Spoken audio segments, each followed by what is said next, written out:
Let's go to this press conference now where Republican member of Congress Marjorie Taylor Greene is speaking. And my first thought was, hell has froze over. I want to speak goodness and love and hope into the women standing behind me and all of the other survivors whose names you don't even know, but stand with these women. They are survivors, and they are strong, and they are courageous, and they are daughters of God. They are not victims. These women have fought the most horrific fight that no woman should have to fight, and they did it by banding together and never giving up. And that's what we did by fighting so hard against the most powerful people in the world, even the President of the United States, in order to make this vote happen today. I was called a traitor by a man that I fought for 6 years for. And I gave him my loyalty for free.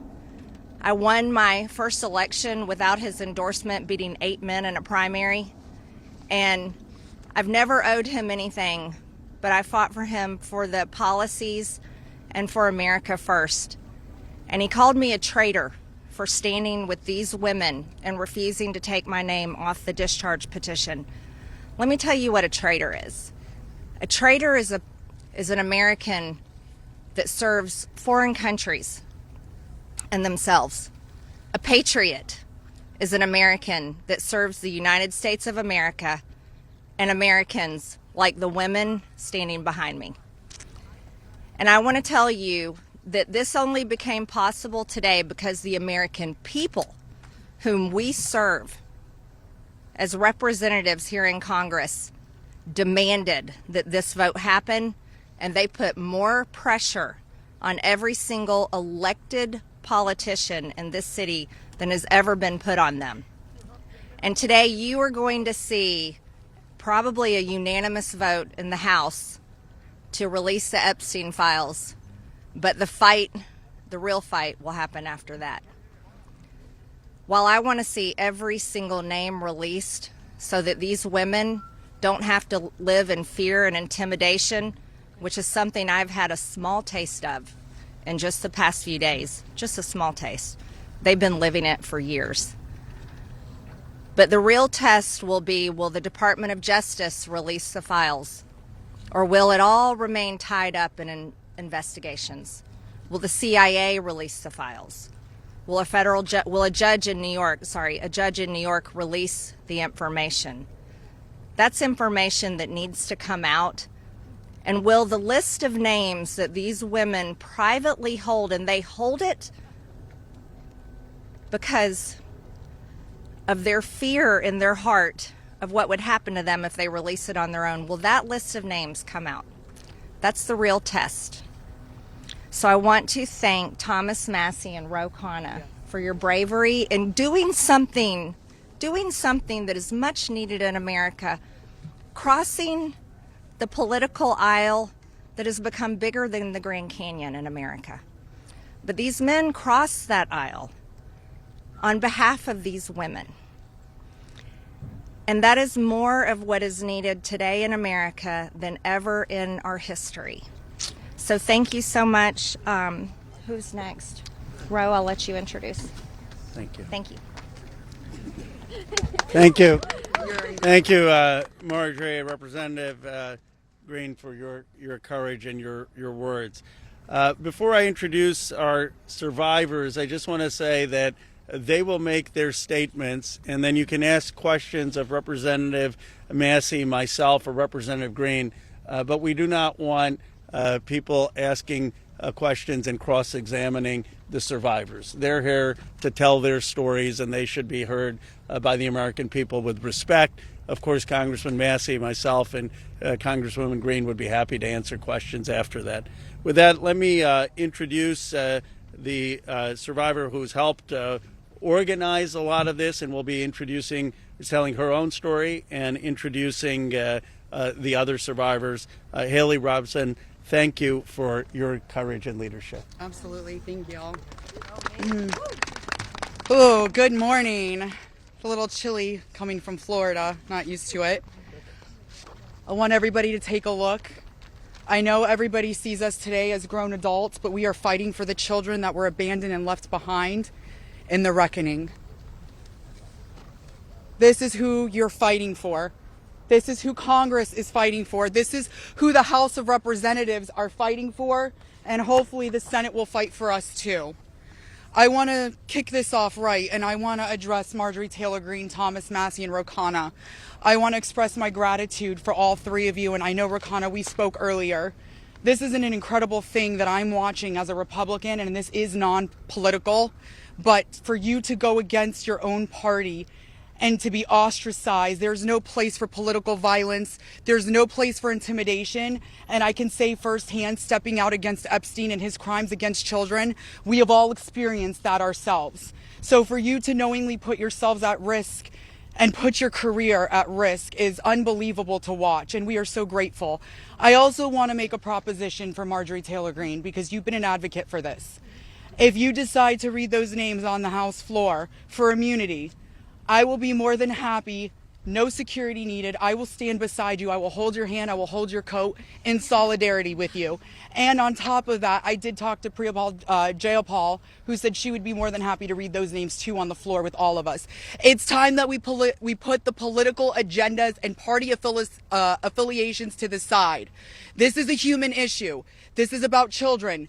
There is no place in society for exploitation, sexual crimes, or exploitation of women in society. There's no room for it, guys. We're not having it. And to the President of the United States of America, who is not here today, I want to send a clear message to you. While I do understand that your position has changed on the Epstein files, and I'm grateful that you have pledged to sign this bill, I can't help to be skeptical of what the agenda is. So, with that being said, I want to relay this message to you. I am traumatized. I am not stupid. I am traumatized. I am not stupid. You have put us through so much stress, the lockdowns, the halt of these procedures that were supposed to have happened 50 days ago. The Adelita Grijalva, who waited to get sworn in, and then get upset when your own party goes against you because what is being done is wrong. It's not right. For your own self-serving purposes, this is America. This is land of the free. Land of the free. In 1863, we have a woman on top of the Capitol building represent freedom. I do not feel free today. I don't know if the women behind me feel free today. So I am begging every member of Congress, every representative, to step up and choose the chaos, choose the survivors, choose the children, protect the children, all children. You protect all of us equally. Thank you very much for your time. Following that, Lisa Phillips will be the next survivor.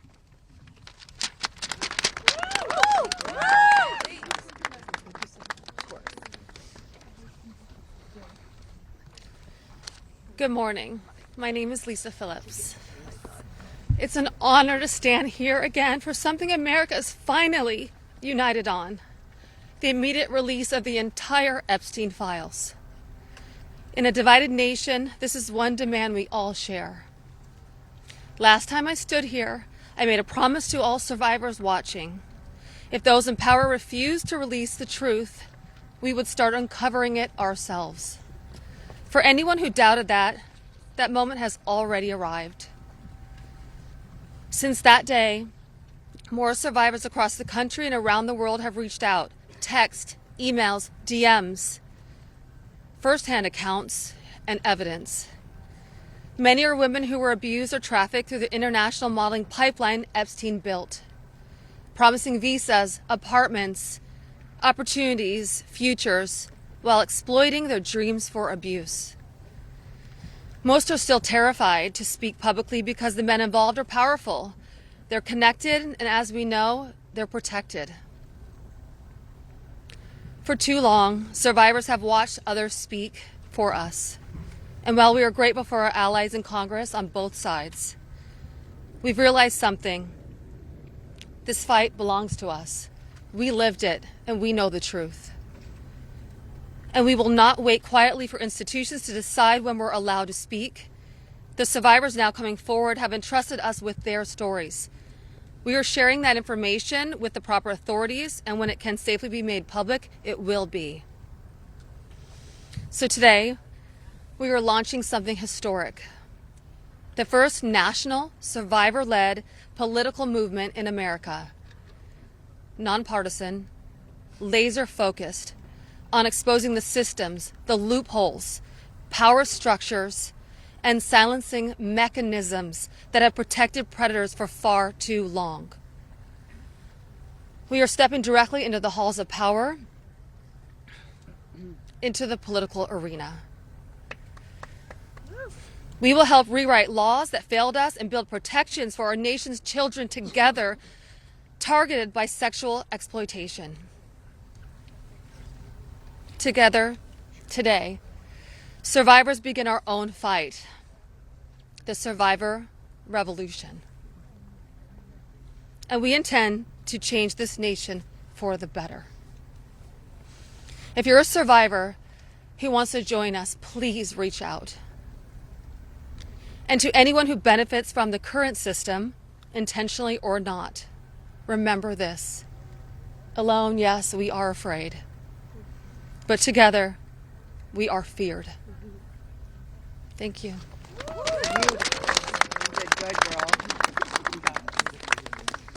Hello, everybody. I am Jenna Lisa Jones, and just as Haley, I would just like to give a little reminder that this was me at 14 years old. I was a child. I was in 9th grade. I was hopeful for life and what the future had held for me. He stole a lot from me at 14. So just a little reminder there for everybody. Sorry. So, I just want to start out by saying thank you for all of you for being here today. I want to start by expressing my deepest gratitude to the members of Congress who have stood with us, the survivors, in demanding the transparency and justice. Your support is a signal that this institution can still serve the American people. This issue was never one that should have divided us the way it has. In fact, it should have united us. Sexual abuse is not a Republican issue. It is not a Democratic issue. It is also not a hoax.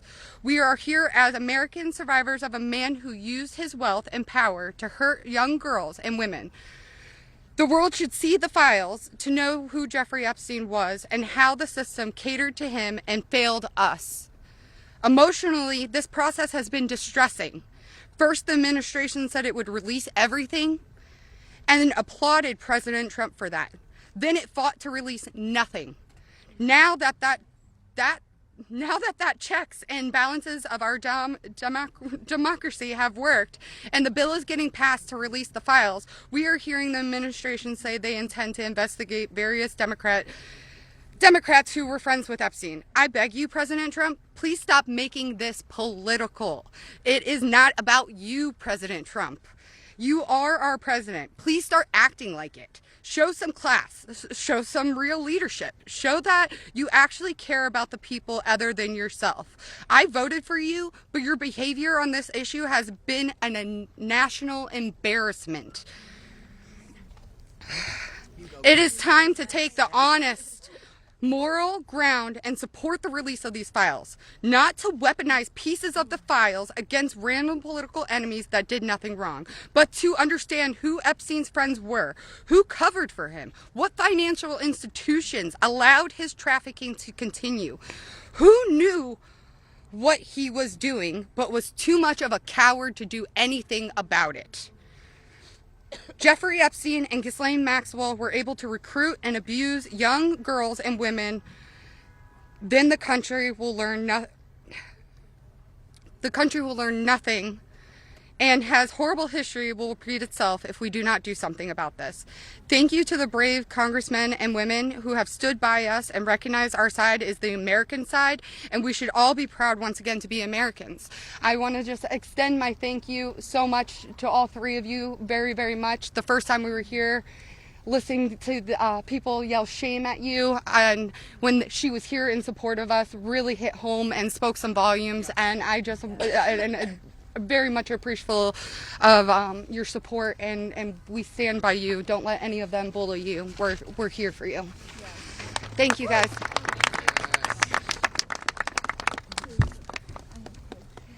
Wow. Good morning, everyone. Thank you all so much for coming together today and taking the time to listen to us. Your presence means the world, and it shows commitment to understanding and supporting survivors and Americans. I stand before you today with a heavy heart. I originated from Brazil, and I came to the United States when I was 8 years old. I was only 14 when I first encountered Jeffrey Epstein, and my daughter is now almost at that age. At 14, the only things she should be concerned with are going to school, practicing at her cheerleading competitions, and enjoying her time with her friends and family. She should not have to bear the burden of worrying about being manipulated or exploited. At this age, she is still a child, and no child should ever have to face such threats. I also want to address a troubling statement made by a prominent figure on a major platform who suggested that a 14-year-old should not be considered a victim of pedophilia. This is a dangerous and incorrect notion. When we talk about how children at 14 should still be treated as children, I ask you to look at the young people around you. Remember when you were that age? Do you think you should have been responsible for being groomed? Put yourselves in our position when we were young. I'm here today not to just share my story, but to call on all of you to help make a difference. We need to support to push for the Transparency Act and release the Epstein files. Please reach out to your Congress members and senators and urge them to support this crucial legislation. The truth is something that we all deserve, and it is vital for safety and protection of the future of generations. Think about all the young people in your life, your daughters, your nieces, your friends. Let's stand together and ensure that they grow up in a world where they are safe and valued. I often wondered, why did this happen to me? And then I realized, God only gives you what you can handle. I'm here for a purpose, and that purpose is to make a difference today. So, let's stand together to protect our children and our peace. Thank you.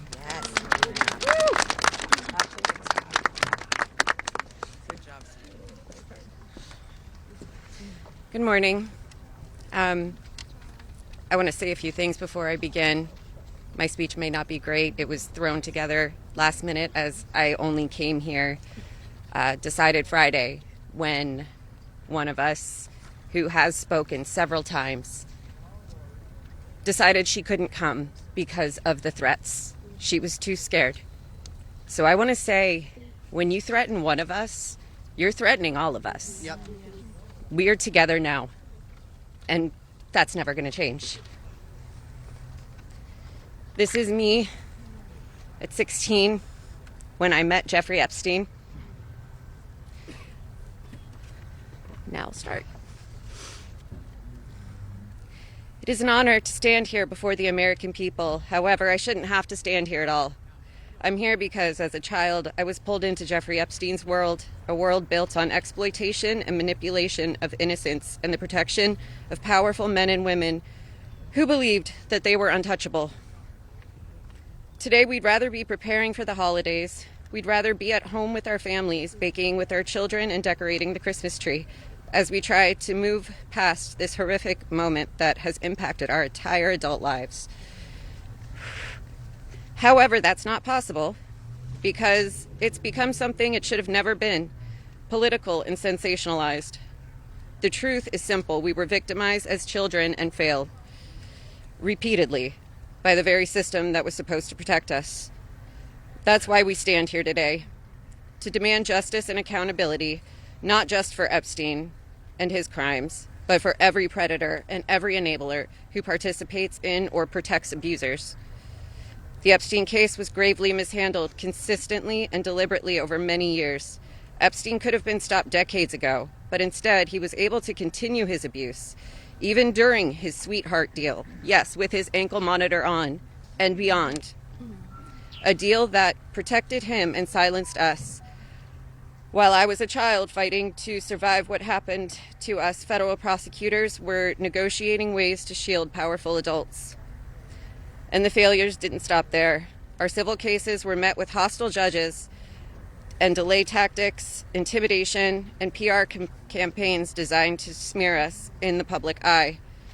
We were treated as problems to be managed instead of victims to be protected.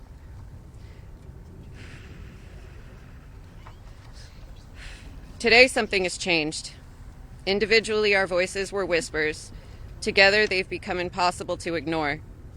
We are encouraged to see elected officials from both parties, thank you, come together and finally take action to release the files. I'll leave it there. Thank you. Good job. Good morning. My name is Wendy, and I'm standing here today with a truth that still scares me to say out loud. I'm going to put this down because I can't hold both, as you guys saw, but that was me when I was 14 when I met Jeffrey Epstein. None of us here signed up for this political warfare. We never asked to be dragged into battles between people who never protected us in the first place. We are exhausted from surviving the trauma and then surviving the politics that swirl around it. When survivors travel to speak, to advocate, to stand for the truth, we do it with our own money, from our own pockets, carrying our own fear, shaking in our own bodies. There is no team, there is no paycheck. It's just us hoping our voices make a difference. And it puts a pit right in your stomach because you know you're standing on the right side of history. Yes. But standing on the right side of history is not a comfortable place to be. Yep. It never has been. And in a sick, heartbreaking way, it's an honor to show up, an honor to speak here, and an honor to stand in light when the world tried to keep us in the dark. And what keeps me standing is, even with all this fear, I have a 14-year-old daughter myself, the same age I was. And when I look at her, I see the little girl I used to be, the one that no one protected. My greatest fear in this entire world is history repeating itself. And I will do anything, absolutely anything, to make sure that she has to never be one of these girls standing in front of a crowd like this today in her life. So today, from the safest and bravest places inside myself, I am asking Congress, please pass the bill. Please release the records. Stop making survivors fight alone for the truth that should have protected us in the first place. To the representatives that support us, thank you. Thank you for standing beside survivors so we don't have to face this fear alone. Thank you for choosing what is right over what is easy. And every survivor who is scared right now, your fear is real. Your courage is real. And even though we're terrified, we keep showing up. Because someone has to tell the truth. Someone has to protect these children. We deserve safety then. We deserve it now. And we are done being afraid so others can stay comfortable. So with that, I want to say thank you guys for having us. And I just hope that people can remember that as survivors, our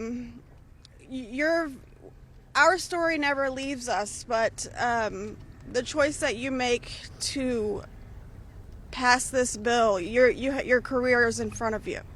And that choice will follow you. Everybody will know. So thank you. Good job, Wendy. Well said, Wendy. You're incredible. Hello, everybody. My name is Danny Bensky. This was me at 17 years old.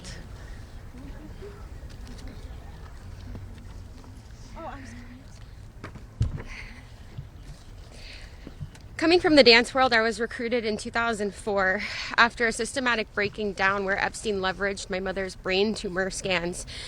He threatened me to withhold care for her. He trapped me in a year-long cycle of abuse.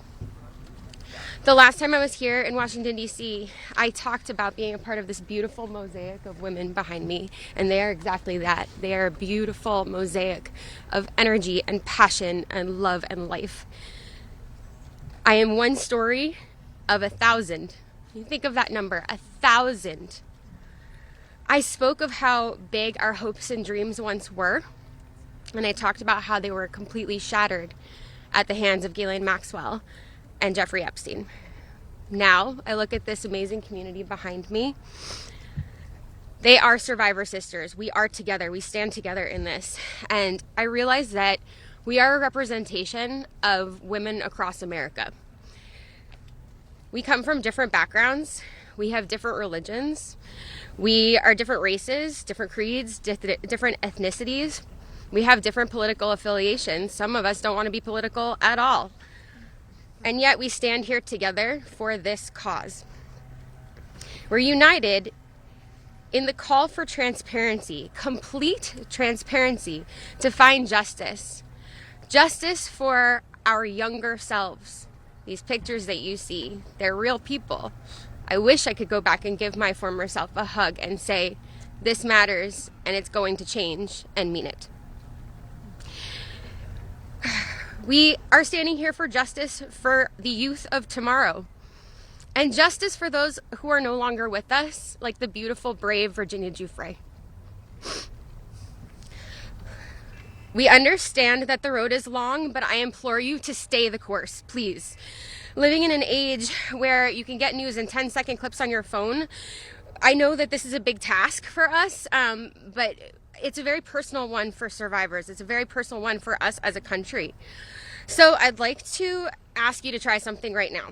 I'd like everybody to close their eyes or soften their gaze just for a moment, and I want everybody to think of a child that is close to them between the ages of 14 and 18 years old.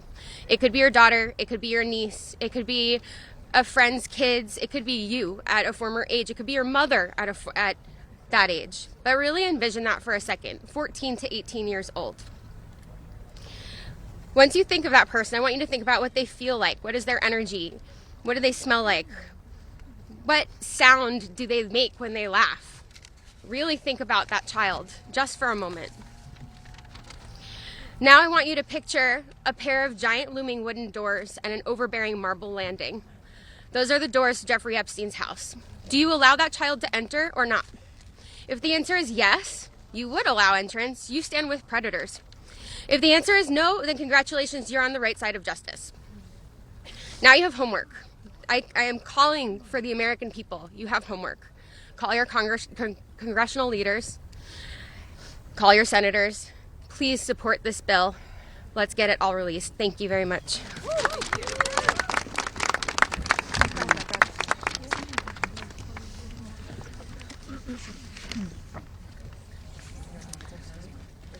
Good morning.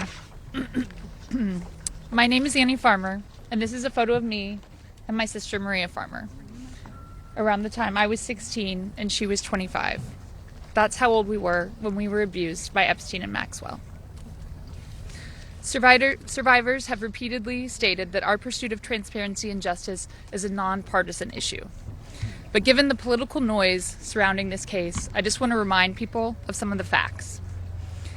In 1996, when my sister Maria bravely blew the whistle on this group by reporting to the FBI what Epstein and Maxwell did to both of us, they hung up on the phone on her, and there was no follow-up of any kind.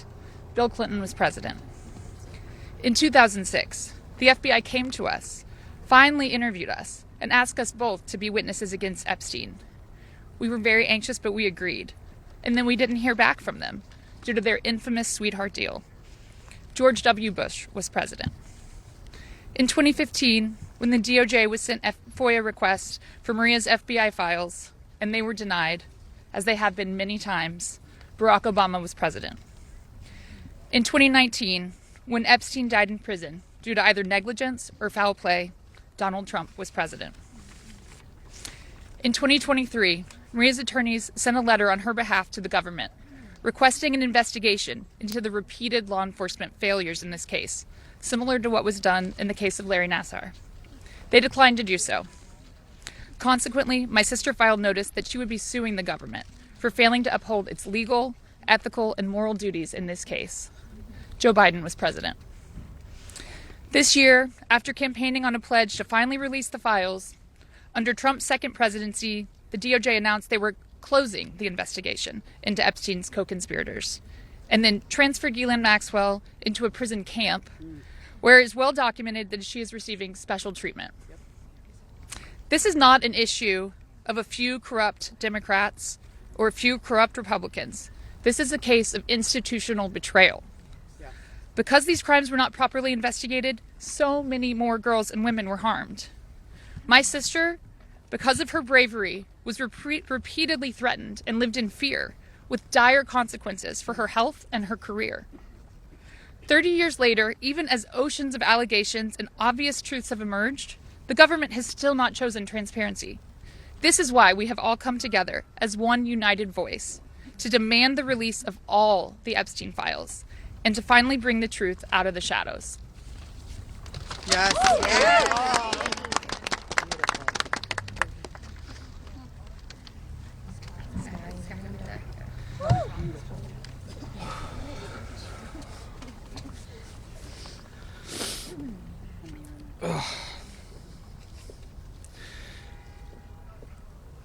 Ladies and gentlemen, esteemed members of Congress, and everyone gathered here today, I want to start by thanking the three of you. Thank you. It takes a lot of bravery to do what you're doing. We hear you. We see you. It means a lot for you to be here with us, and I know my sister would be incredibly proud. This is the moment she was fighting for and the moment that all survivors are fighting for, so thank you. My name is Sky Roberts, and I stand before you as the brother of Virginia Roberts Giuffre, a warrior, a mother, and a sister whose legacy will forever resonate in the hearts of those who understand the fight against injustice. Today we find ourselves in a place of deep sorrow, shattered by the loss of our beloved sister. Yet, we are honored and privileged to carry her voice forward and continue her relentless fight alongside her fellow survivor sisters. Virginia's story is one that should have been filled with promise, but instead it became a harrowing tale of exploitation and survival. At just 16 years old, she took a job at Mar-a-Lago, believing she had secured a dream summer position.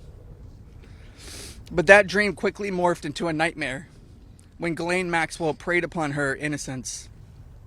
This isn't just a story of one girl, it's a story about the insidious nature of power and abuse, a dark chapter in our society that must be told.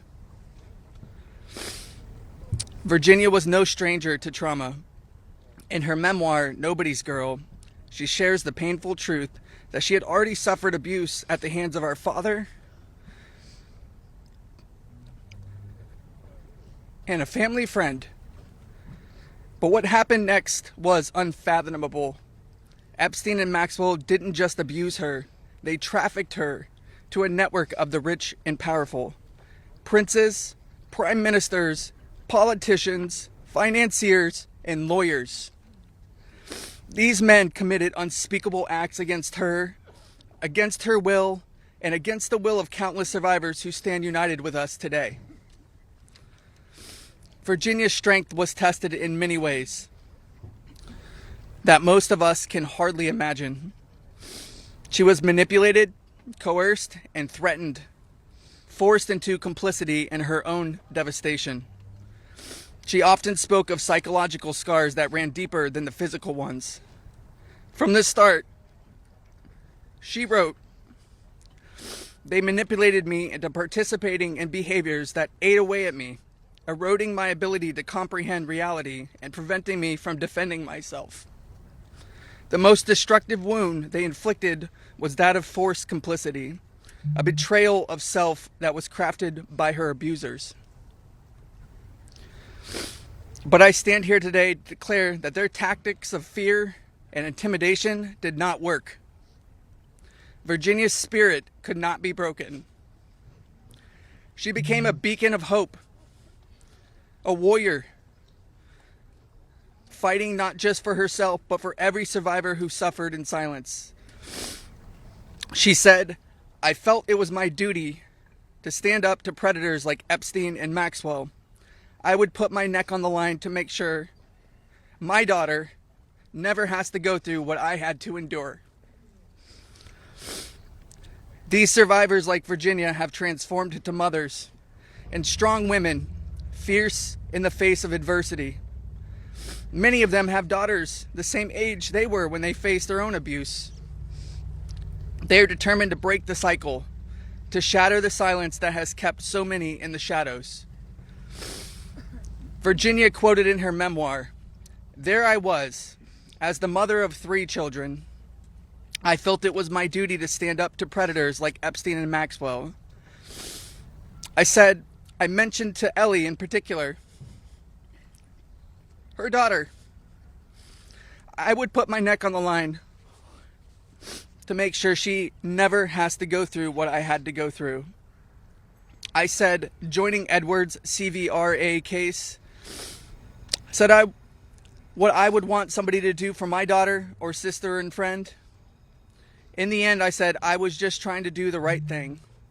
That's what I felt like I'm doing," I said. "I'm making a small dent in this big world we live in."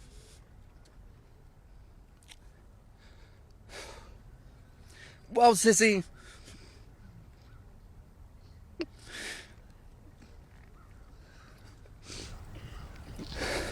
you didn't just make a small dent.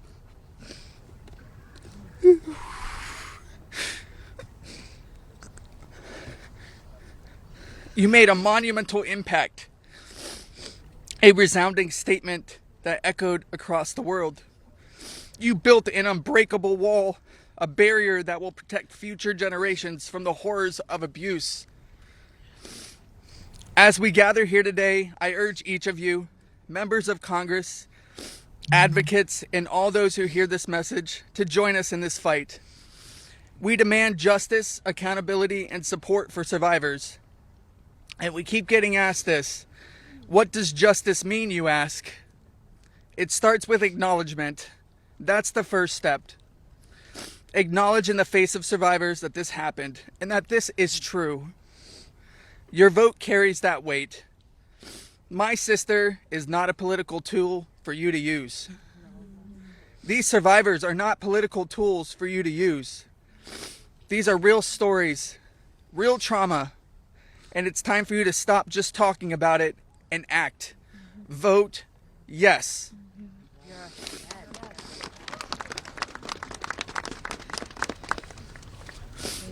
Virginia's legacy is not just hers. It belongs to all of us who stand against injustice.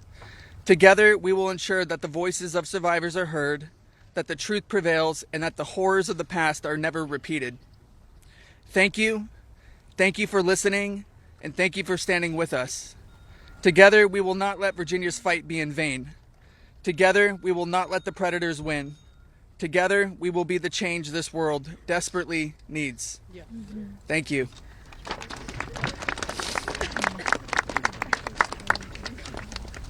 It was so beautiful.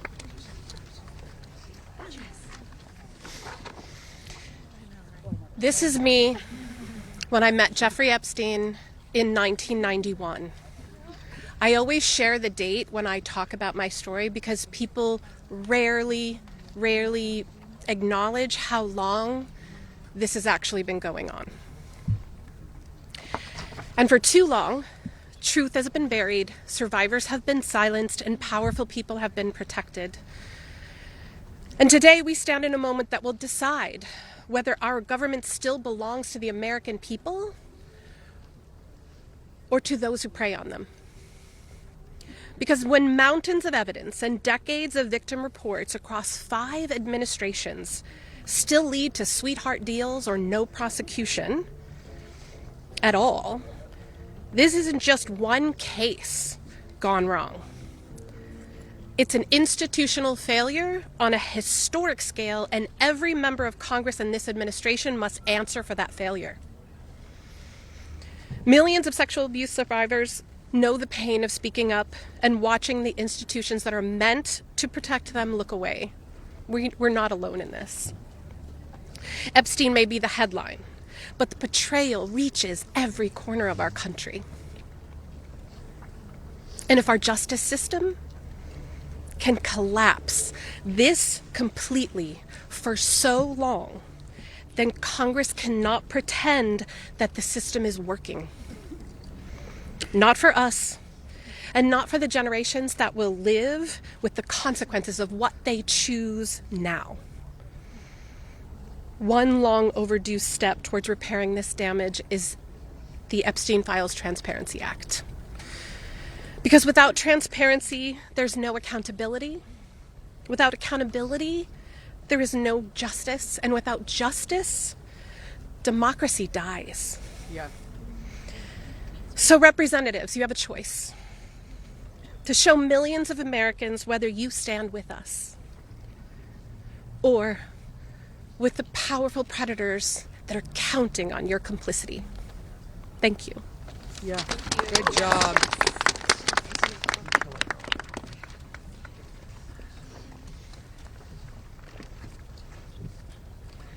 Good morning. This is me. This was me. My name is Charlene Rochard, and I stand before you today not as a victim of rumor or conspiracy, but as a survivor of Jeffrey Epstein's abuse. Far too long, survivors like me have been dismissed, silenced, or told that our pain was exaggerated or fabricated. Let me be clear. This is not a hoax. Yes, it's not. What we endured was real, and it has scarred lives across 5 presidential administrations. The truth has been buried in sealed files and hidden records for far too long. The Epstein Files Transparency Act is not just about survivors. It's about America itself. How can we keep America great if the principles the nation was founded on, that power belongs to the people, is not protected? No one, no matter how wealthy and well-connected, stands above the law. If we cannot face the truth, then we betray the very ideals that defines us as a country. By passing this act, Congress has the chance to prove that truth matters more than privilege, that justice matters more than influence, and that America has the courage to confront even the most uncomfortable realities. This is not just about survivors.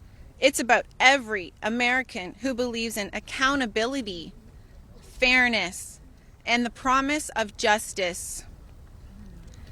I stand here today not only for myself, but for every survivor of Jeffrey Epstein's abuse who has carried this burden in silence, and for every citizen who believes that justice delayed is justice denied.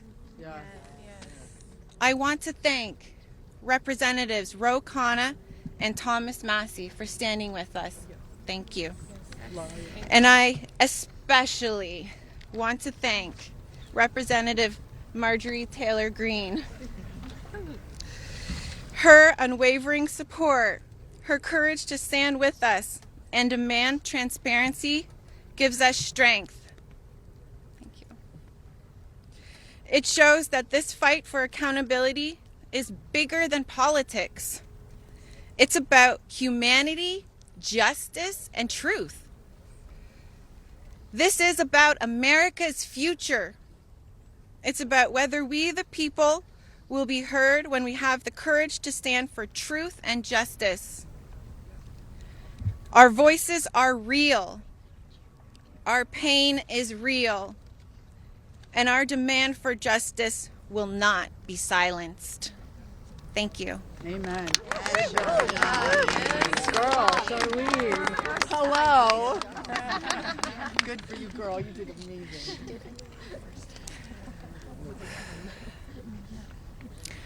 My name is Laura Bloom McGee.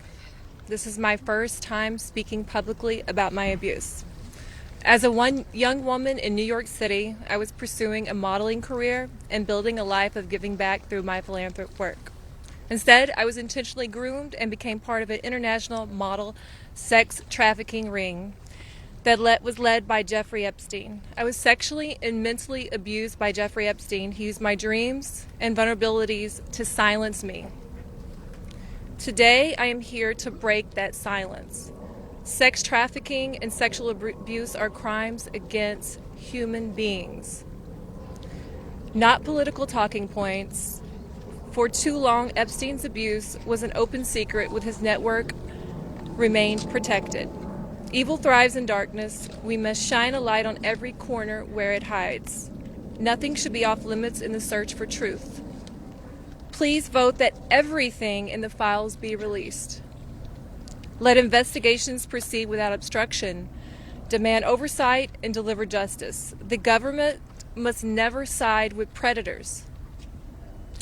I come as one survivor, but I stand here for everyone who prayed for me, who believed in me, and who hoped for me.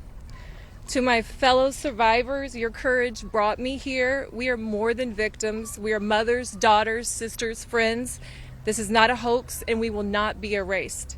Shame on any elected official who obstructs truth and justice for the American people. Thank you. Amen, Laura. Yeah, girl. My name is Liz Stein.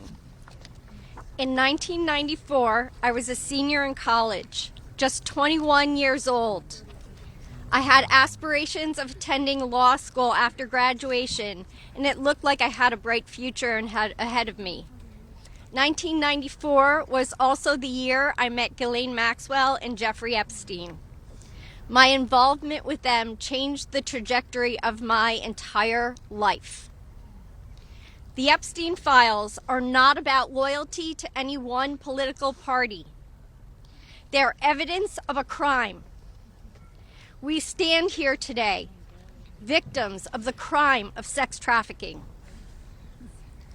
I'm here today speaking both for my 21-year-old self and for the countless number of people who have experienced sexual violence. When I am asked what I would tell my younger self if I could say something, I say that I would tell myself to tell someone. And if they don't listen, to tell someone else. And to just keep telling until someone listens. And even if nobody listens to you, you should be proud of yourself because you stood in your uncomfortable truth when others could not. And that is true bravery. We stand here today as survivors, part of a sorority that none of us asked to join. We have told our stories over and over and over. Now it's time to see who was listening. We ask that you vote to release the files, all of them, so the victims of this crime can finally see justice. Thank you. Amen. Yes! You go, girl.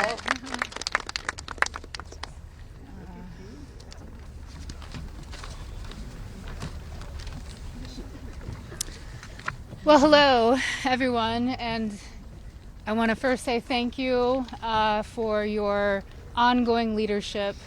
I know it must not be easy thing to do, much like it's not easy for us to be doing this, so I guess we're in this together, so thank you so much. I feel like our courage has, we're reflecting, mirroring courage, because that's what it takes to do this, right? So this was me at 22 years old. I was not a child, technically, very young adult. I imagine most of you here can relate to the mindset and to be 22 years old. So today is a good day, and I thank God for that.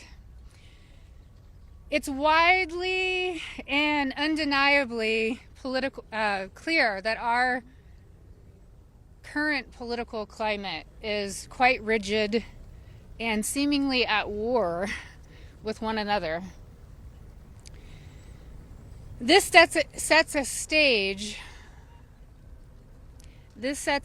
for voices, survivor voices, to get spoken over and drowned out by the political darts whizzing by. Not today, though. Today, our truth and our power have steadily risen up. We are at the peak. Our voices prevail today. Our voices initiated the coming together of both political parties. That's pretty big, I think. Republicans and Democrats, we all stand together today. We all stand together for justice, and we must continue to do so to protect the integrity of our country and our democracy. Truth and justice must prevail. The children today are those that will lead this nation one day. Think about that. What does that mean to each of you? If anyone doubts that this does not directly contribute to the fate of our country and democracy, I challenge you and I urge you to think again. Our voices are a fundamental pillar of future generations. Today, that's what we stand here for. Accountability, action, and justice. Let's get this vote done today. Let's send it through the Senate and straight to President Trump's desk for signing. I'd like to be there that day that he signs. I'm sure all of us would like to be there. Today is a good day, and let's keep moving forward. Thank you so much. I just want to give you a hug. Okay. Hey guys, we're actually pressed for time, so we are not going to be taking questions. Going further, I bring back Ro Khanna. He's going to do our closing conversation and comments. Well, thank you, Haley. Teresa is right. It's pretty big what the survivors have accomplished today. And I just want to say how eloquent, strong, and admirable they were. Let's give them a round of applause for their courage. Thomas and Marjorie and I will take a few questions from people who haven't. Go ahead. Is basically right now calling on the Senate to make revisions to this bill because he says it doesn't adequately protect the survivors, the victims that are standing behind you. Your response to that? That's been a red herring all along. The survivors have always been in favor of this legislation, and there's a provision in there you can read if he would just read it that protects them. Now, if he wants to offer more protections in the Senate, that's fine with us, but here's the problem. Now we have to vote on it again in the House. And so, as you heard, justice delayed is justice denied. It could be just another delay tactic. But we want to... Is that what you think? That's the motivation? I think the Speaker wants to save face. He's going to vote for a piece of legislation today that he's disparaged for 4 months. And however he needs to come on board, we want him on board. So we appreciate that. Did you want to? Go ahead. Go ahead. What do you say today to Andrew McFadden, the man formerly known as Prince Andrew? Well, there's becoming a reckoning in Britain that needs to happen in the United States. A prince lost his title The ambassador to the United States lost his job. We need to see those same kind of consequences here. As my colleague Rose said, there shouldn't be buildings named after these perpetrators of these heinous crimes. There shouldn't be scholarships named after them. And there needs to be accounting.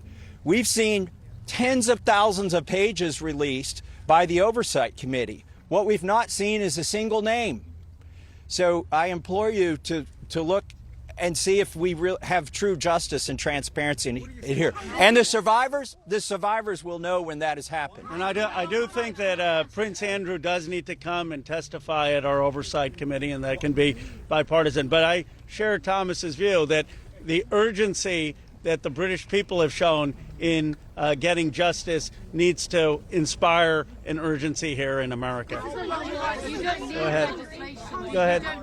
Go ahead. You don't need legislation to get the files released. President Trump could just release them today. Well, Is that frustrating for you? Why isn't he doing that? And also, did you ask him to be here today? It's a really powerful moment, this. Look, I'll let my colleague speak. I hope the president meets the survivors. And I hope when he signs the bill, the survivors are there. I don't care if I'm there, Thomas Massie is there, Representative Green's there, but the survivors should be there.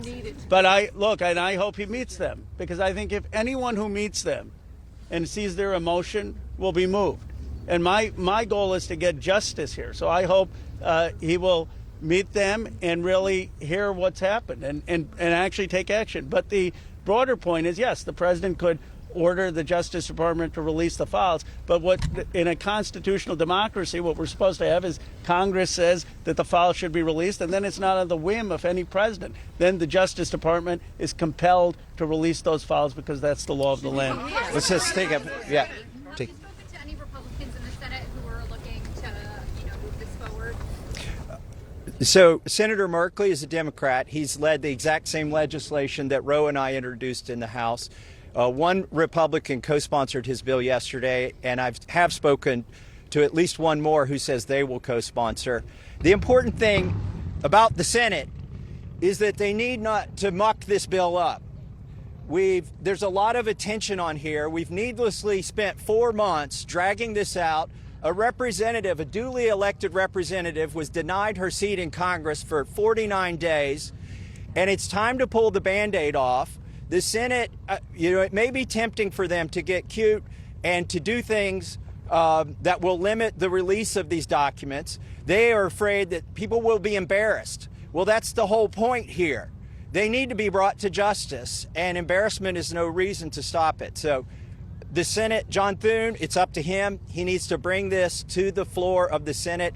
And I think the vote today will show that in the House. And the president, look, the president has said he would sign the bill. You're going to get almost a unanimous vote here. So you have the president and a unanimous Congress believing that this protects the survivors and is calling for the release. There's no reason for the Senate now to, as Representative Massie puts in, muck around with it. They need to put it up, have a vote, have the president sign it. If there's any further protections, they can do that through the DOJ process. But what they should not do is delay a vote on a bill that the House is going to vote overwhelmingly for and that the president supports. On the release of these files, Congresswoman Green, you raised the question of whether or not the Justice Department will actually release these files.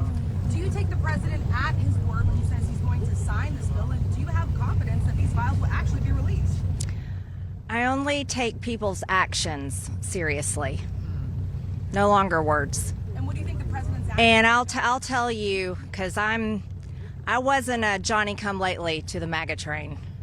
I was day one 2015, and there's a big difference in those Americans and those that decided to support President Trump later on. And I'll tell you right now, this has been one of the most destructive things to MAGA, is watching the man that we supported early on, 3 elections, for people that stood hours, slept in their cars to go to rallies, have fought for truth and transparency and to hold what we consider a corrupt government accountable.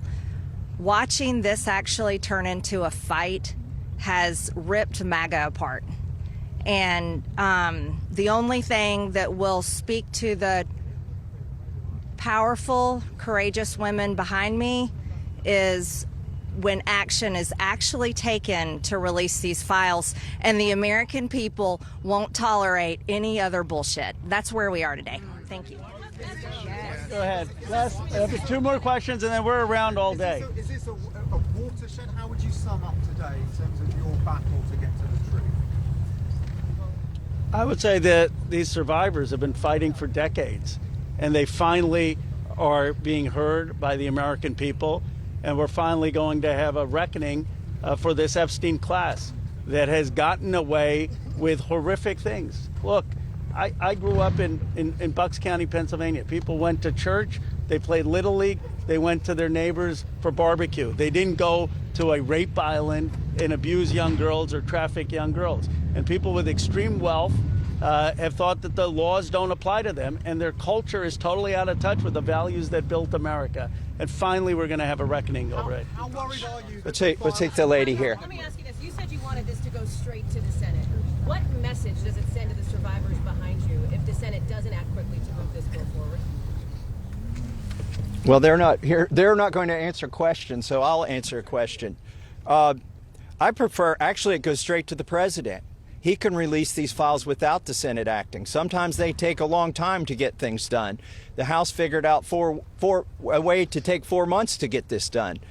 I think it's disrespectful to the survivors if they delay this. There's nothing more important than cleaning out the rot in this country.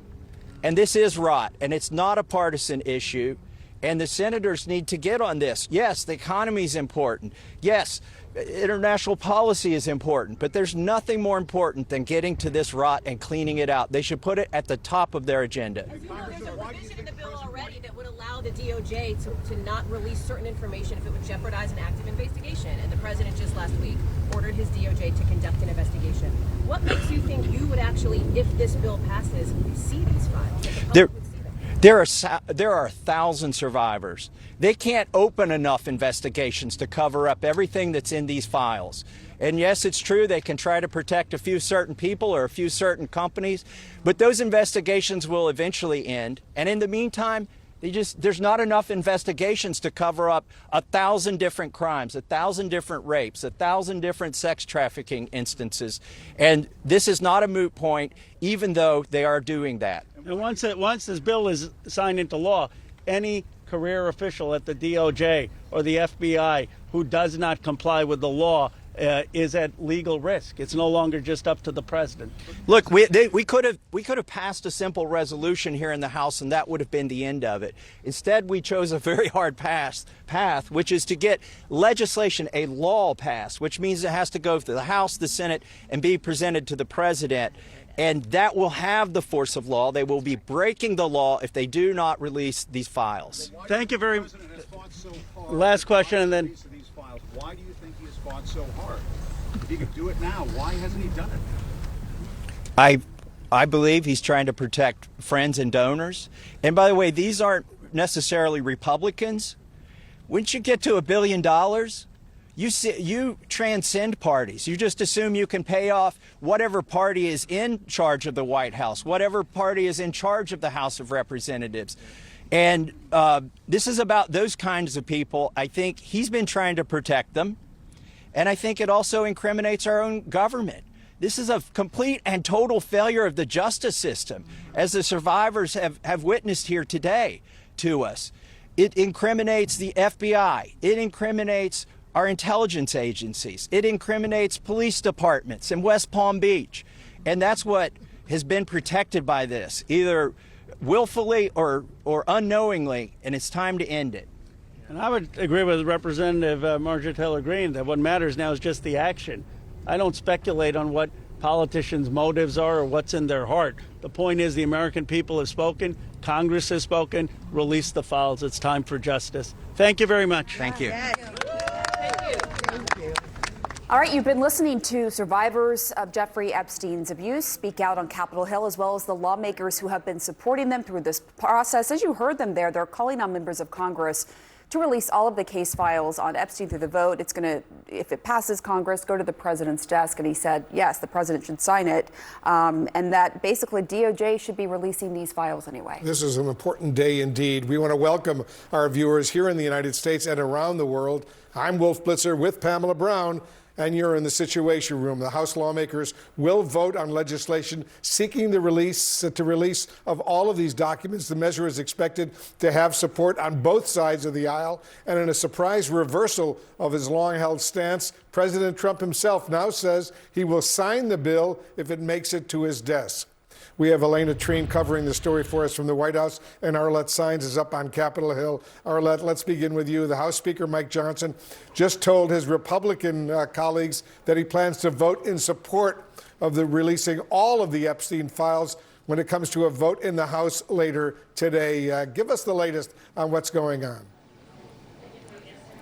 Well, Wolf, House Speaker Mike Johnson told his Republican colleagues that very same fact in the room right behind us, really representing a major reversal for the House Speaker. For months, he had tried to delay and even prevent this vote on this discharge petition to have a full release of the Epstein files, but has now changed course. It comes just a few days after President Donald Trump also reversed his position, throwing his support behind this measure. Now, this vote is expected to come up on the House floor in the 2 p.m. hour, and it is expected that there will be an overwhelming majority of support from both Democrats and Republicans. The floodgates really opened within the Republican conference after President Trump on Sunday said that he would back this effort to release the full Epstein files. But one of the people that, one of the Republican women who had signed on to this measure, Marjorie Taylor Greene, has found herself in a very public spat with President Donald Trump over her decision not to remove her name from this discharge petition. He has called her a traitor, something that Marjorie Taylor Greene pushed back against earlier today.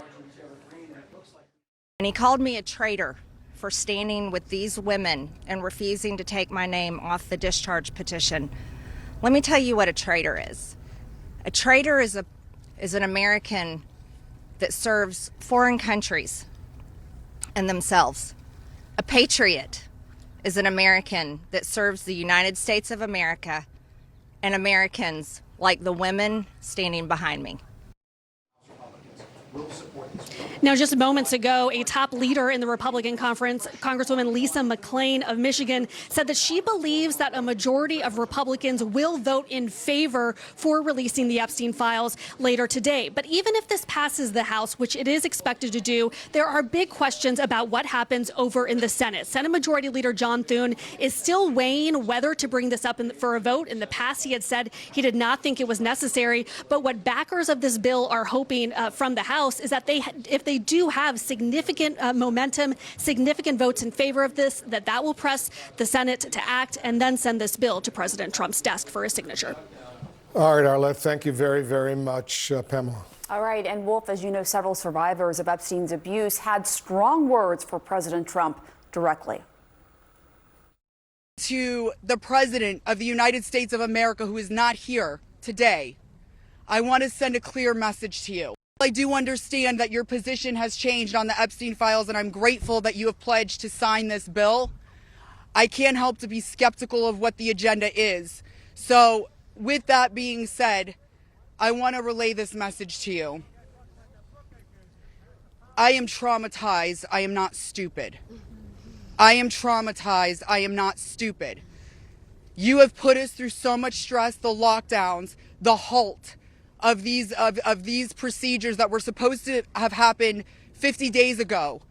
The Adelita Grijalva who waited to get sworn in and then get upset when your own party goes against you. President Trump took pretty much everyone by surprise when he changed course on the Epstein matter, now urging Republicans to support their release. So let's go to Elena Treen at the White House.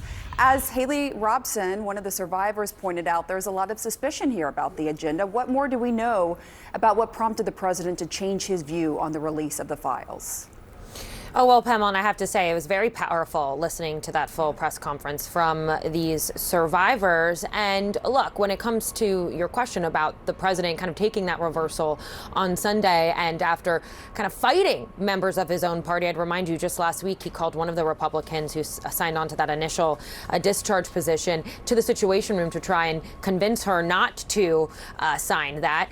He then said he is encouraging Republicans to do this. Now, he did say yesterday as well, though, continuing to argue that he wants to move on from all of this and continue to describe it as a hoax. Listen.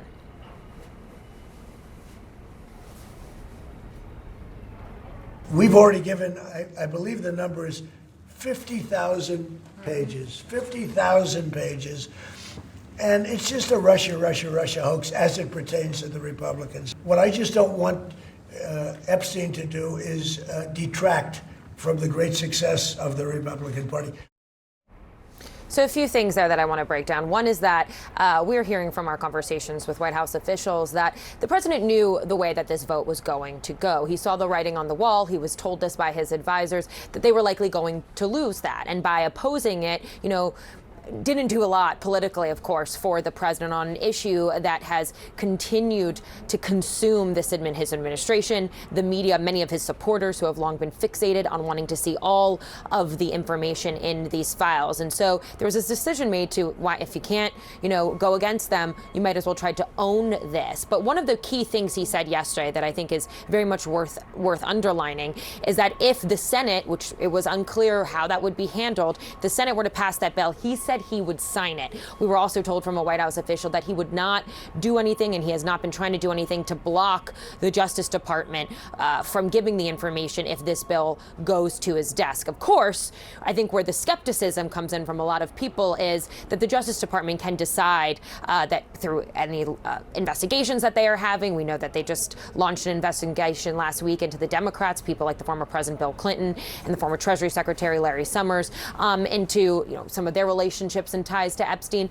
They could then withhold some of the information. And so there are a lot of questions of whether this would actually be the end if it does ultimately pass Congress and get signed by the president. This is, of course, something that so many people want to see released.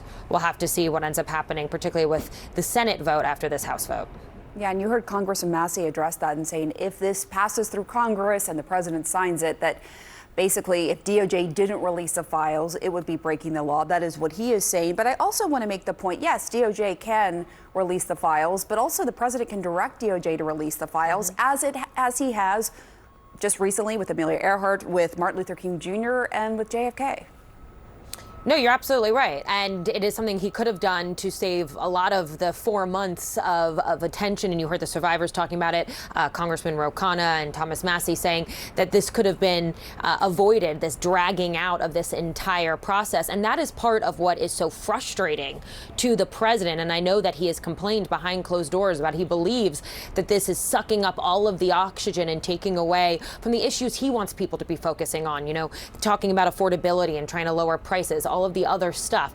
But that's because they have not dealt with this, many people argue, and handled it in the way that they believe would be as transparent as he had vowed to initially do. And so, yes, we have to continue to point out that he could have directed the Justice Department to release these. He didn't need Congress to do it. But now, in many ways, his hands are tied. Yeah, and he directed DOJ to investigate those Democrats you pointed out, and Pam Bondi just hours later said she was on it, the Attorney General, and had already assigned a prosecutor. Elena Treen, live for us from the White House. Thank you so much.